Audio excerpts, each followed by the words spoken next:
Hi everyone, I'm Ali GREYMOND. So in today's video, I wanted to go over how OCD works. And if you watch any of my videos, and if you just have to watch just one, watch this one because you need to understand exactly why you're having these thoughts, exactly what made them happen, and exactly how the progress of it, how it gets worse or how it goes away, and the reasons behind it.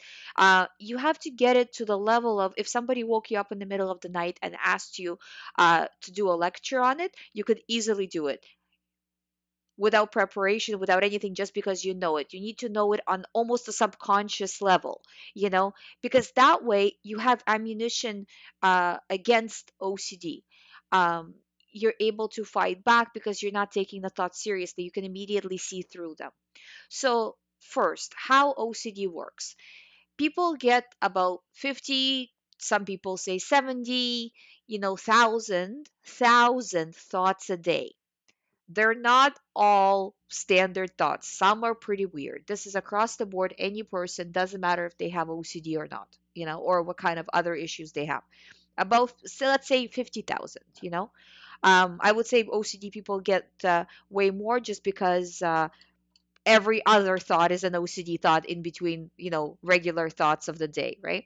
So, okay, but let's say 50,000 thoughts a day. So, whenever you're getting a weird thought, if a person doesn't have OCD and if the person is not um, in danger of getting OCD, they're not kind of predisposed to it. They'll just say, whatever, weird thought. Thought for a second I should kill people or whatever. I don't know, Weird thought, doesn't matter moving forward. A person who's about to develop OCD. This is pre-OCD. I'm talking one. This is the first out of series of upcoming thoughts, but this is the first one, right? The person who's about to develop OCD will say, "Oh my God, what does this mean about me that I'm getting this thought? Am I a bad person? What if I actually do this? I feel like I have an urge to do this, or I'm kind of just bringing up like more like pure or like harm OCD, but it could be really anything, right? But they're taking the thought very, very seriously. Because they're taking the thought seriously, the brain brings it up again. Because looking at it from the position of the mind has, say again, 50,000 thoughts a day. So that means it has to sort those 50,000 thoughts.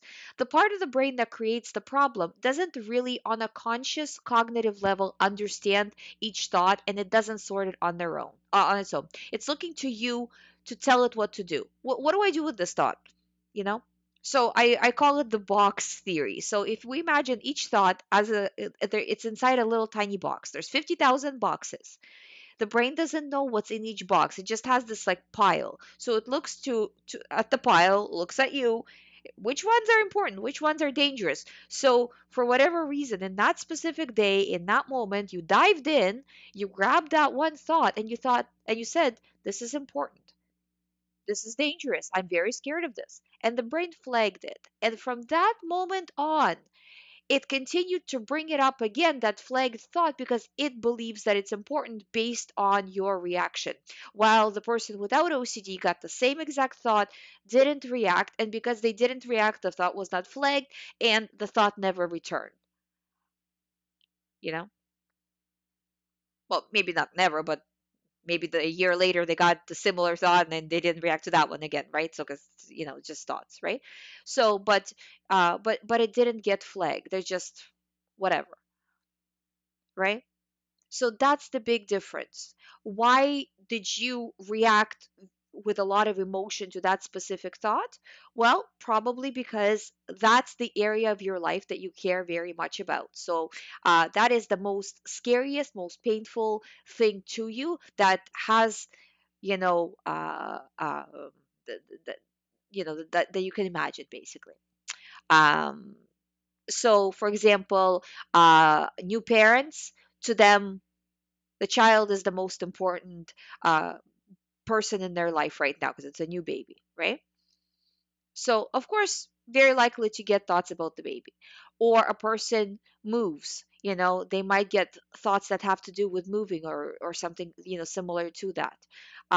Or a person is just very conscientious, very sensitive, always wants to do good, they're very, very likely to get harm OCD thoughts.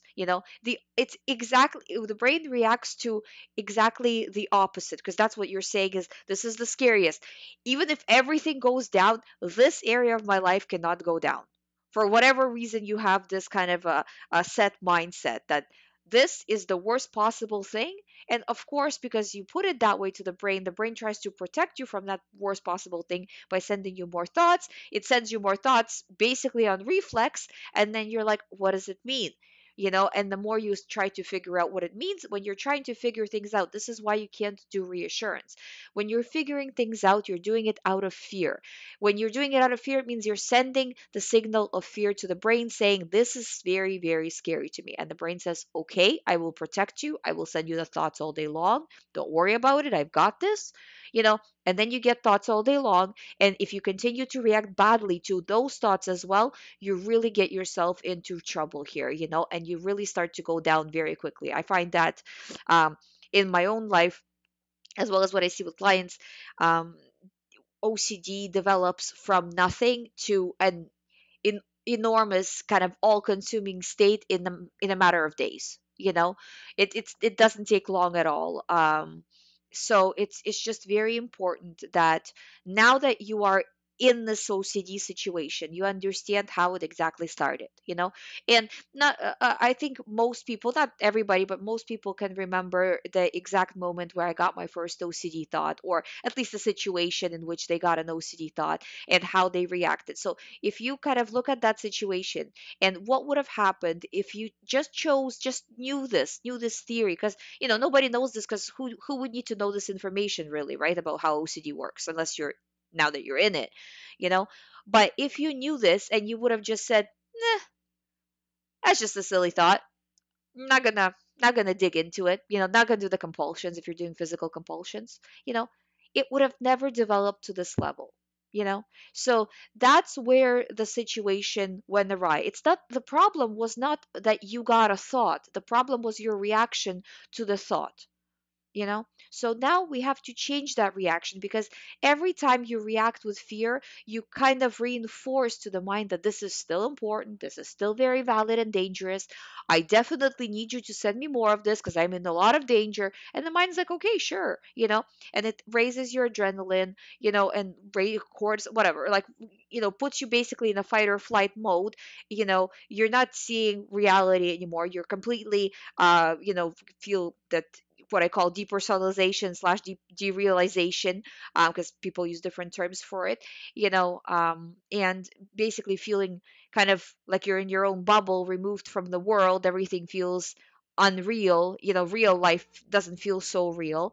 And that's normal. That's 10 out of 10 anxiety. People get physical symptoms as well, with anxiety. Many I mean, very common I see with clients, is stomach problems, because again, high anxiety, right? The trouble sleeping, it's feeling tired all the time, I mean, trouble understanding things, I mean, all kinds of things, right? So that's all very, very common, and it's just because your anxiety is through the roof, you know so it's if you understand why these things are happening, you're not going to get caught up. You understand where it went wrong and what you need to do to fix it, And don't worry about people on the internet saying, oh, you can never recover from OCD. If you don't do the work, I guarantee you can never recover from OCD, you know? But if you do the work, I guarantee you that you will recover from OCD. It just depends which way you're going to go with this, And when I say do the recovery work, I don't mean get to a 2 out of 10 and then, stop. Get to a 0 out of 10, you know? Don't quit when you're like, oh, I'm just fine. I'm living my life. It's not a big deal. It's not a big deal until you get to a point of a lot of stress in your life. And then it can easily become a big deal because you kind of like kept it on life support. You almost killed it, but not quite. And that's not good enough. You know what I mean?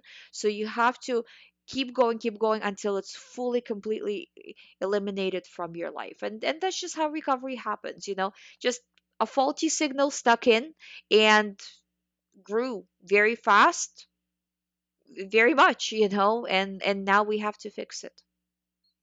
And as you do this, I promise you, you will feel better. I promise you, you will recover. It's just a step-by-step process. I hope you find my videos helpful. If you would like to do the recovery program with me, all the information is on youhaveocd.com. You can sign up from there. If you haven't subscribed to this channel, I do daily videos. Please subscribe. I'll see you tomorrow.